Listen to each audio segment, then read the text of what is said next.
ఇట్లా నాకు ఒక టీం ఇచ్చారు సార్, ఒక 13 మెంబర్స్. అయితే ఇక్కడ వచ్చేసరికి 3 days ఆఫీస్లో వర్క్ ఉంటుంది, 3 days వచ్చేసరికి మనకి ఫీల్డ్ మీద వెళ్ళాలి సార్. అంటే ఎగ్జిక్యూటివ్స్ ఎవరైతే ఉన్నారో వాళ్ళని ఆపరేట్ చేస్తా వాళ్ళు వెళ్ళాలి సార్. అయితే ఎక్కడ ఫుడ్ అక్కడ తినడం వల్ల, బయట ఫుడ్ టానిక్ ఫుడ్ తినకపోవడం వల్ల కడుపులో ఇష్యూ అయింది సార్, హెల్త్ ఇష్యూ అయింది.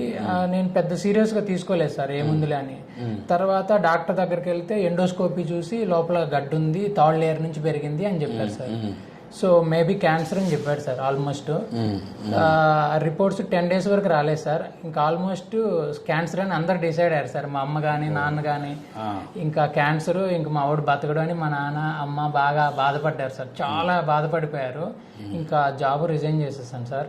సో ఆ తర్వాత రిపోర్ట్స్ వచ్చే వరకు చాలా టెన్షన్ అయింది సార్. నాకు కూడా కళ్ళమిట్ లైఫ్ మొత్తం తిరిగింది సార్. టీమ్ లీడ్ పొజిషన్ దాకా వెళ్ళాను సార్. గ్రౌండ్ లెవెల్ నుంచి ఇంటింటికి పాంప్లెట్ వేసుకుంటే, రియల్ ఎస్టేట్లో ఎగ్జిక్యూటివ్గా చేసుకుంటే టీమ్ లీడ్ దాకా వెళ్ళాను సార్. ఎన్నో అవార్డ్స్ కూడా తీసుకున్నాను సార్.